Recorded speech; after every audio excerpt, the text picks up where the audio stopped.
নমস্কার বন্ধুরা, শুভ বিকেল। আমাদের আজকে চৈত্র মাসের লক্ষ্মী পুজো, তাই আমি ভাবলাম গোবিন্দভোগ চালের ভাত আমি করেছি এবং এটা খুব সহজে করা যায়।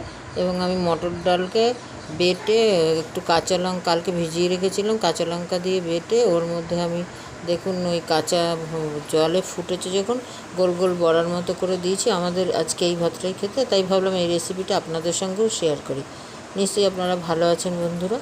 তাহলে চলুন দেখি কিভাবে করছি আমি, আপনারাও করে খেয়ে আমাকে কমেন্টে জানাবেন।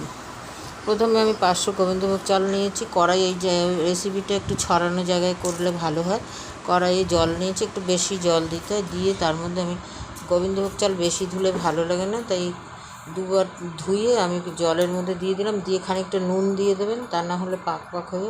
আর কিছুটা গোটা কাঁচা লঙ্কা দিয়ে দিয়েছি। দিয়ে যখন এরকম টকবক করে ফুটছিল তখন আমি ওই ডালের মধ্যে নুন মাখিয়ে আমি যখন পেস্ট করেছি ডালটা, তা একদম জল ছাড়া পেস্ট করতে হবে। দিয়ে আমি ওর মধ্যে কিছুটা কাঁচা লঙ্কাও দিয়ে দিয়েছিলাম, ঝাল ঝালও দিয়ে আমি এরকম গোল গোল করে দিয়েছি। এতে শক্ত হয়ে যায়, এই ফুটতে থাকে ওতে।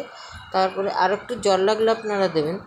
দিয়ে এটাকে যখন দেখবেন মোটামুটি নরম হয়ে এসছে, তখন আপনারা বন্ধ করে দিয়ে গ্যাসের আঁচটা চাপা দিয়ে দেবেন। আমরা এর মধ্যে আলু সেদ্ধও মেখে দিয়েছি এবং ঘি দিয়ে আমি গরম গরম পরিবেশন করেছি। আমাদের বাড়ির সবাই এটা খুব সুস্বাদু করে, আপনারাও খেতে পারেন, বাচ্চাদের খাওয়ালে ভালো। দেখা হচ্ছে পরের ভিডিও।